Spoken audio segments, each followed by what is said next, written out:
Good morning. I woke up today. I'm getting my period, so I'm really angry and I have a lot of thoughts. Emma agreed saying that she only spends 3 hours a day with her kid, and that pissing everybody off.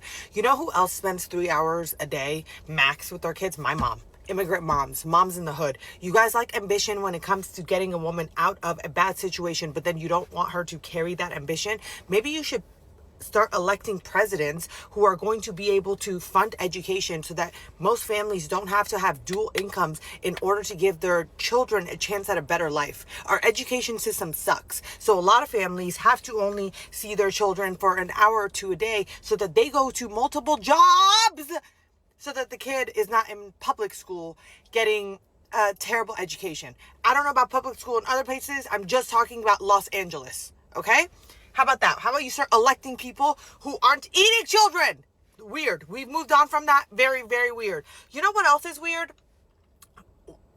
How is it that there are women, minorities, who are neurosurgeons, who are scientists, who are physicians, who are just an array of really amazing professions that are literally changing humanity, and that they make less than people who partake in consumerism. I will include myself in that. Despite the fact that I'm a lawyer, consumerism and capitalism is controlling so much of our life that how are we going to convince a whole generation of minority women who typically, myself included, had to make career decisions based off of financial needs? How are we going to convince them to go to school, spend 9,000 years, get into debt $5 million? How are we going to convince them to do that when they can just plop up a camera and start talking and yapping away and make more money for themselves and their family?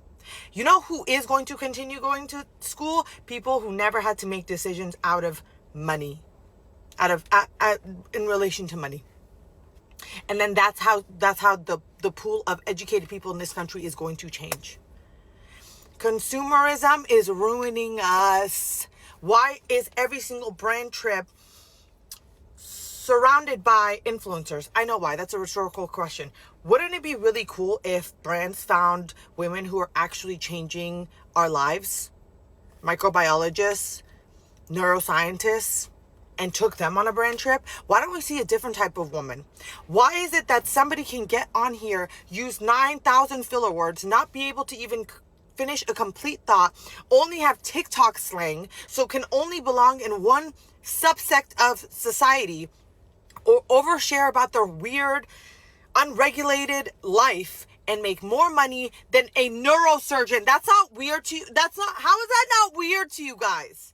Somebody can only put on blush, and don't get me wrong, we need women who know how to apply blush. We need all of that. But how is it that is going to make more money than our neuroscientists?